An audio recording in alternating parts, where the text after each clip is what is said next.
It's really lovely to be here and seeing such a big turnout.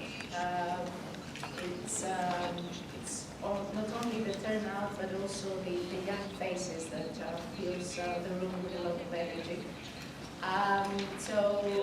Dear mayors, dear Mr. Giovanni, dear Cristina, ladies and gentlemen, as I said, great pleasure to be here today on behalf of the European Union's delegation. Let me start by saying a few words about the EU's Charter of Fundamental Rights and the importance it attaches to children's rights and a topic that's also enshrined in the Treaty of the European Union.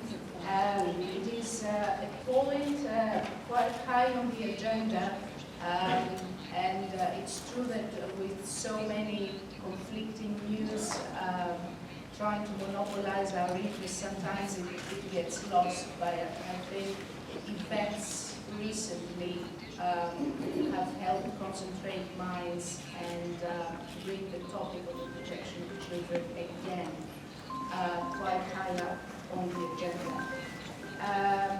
You're probably familiar with an African saying that it takes a village to raise a child.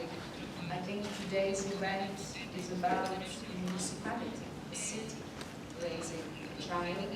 And it does take the commitment of the whole urban community, city authorities, to create the best possible environment to nurture children.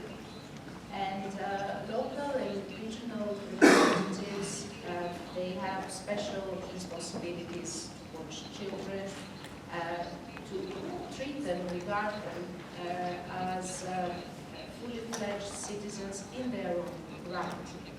And this is important because children need to learn from a very young age how to interact in their local communities, in these spaces where the local authorities will have a role to manage. It is a changing world. The needs, aspirations of children develop through the years, and a child-friendly city is one that would implement also the United Nations Convention on the Rights of Children at the local level. And some key concepts around that are obviously non-discrimination, best interests of children, the inherent right to life, survival, development, and last but not least, the respect of the views of children. It's really great that this platform today is going to give the opportunity to gain the insights from local authorities from EU member states and see how this is done across the European Union. Let me just conclude by saying that North Macedonia is also at a critical juncture in its EU integration process with the opening of accession negotiations. And this means that reforms not only must continue, but must accelerate. And EU membership is conditional on the delivery of these profound reforms, but not for the sake of the conditionality or for the sake of the accession. It's because it will help build a society that's resilient, competitive, responsive to the citizens' needs, and protective of fundamental rights for all, starting with children.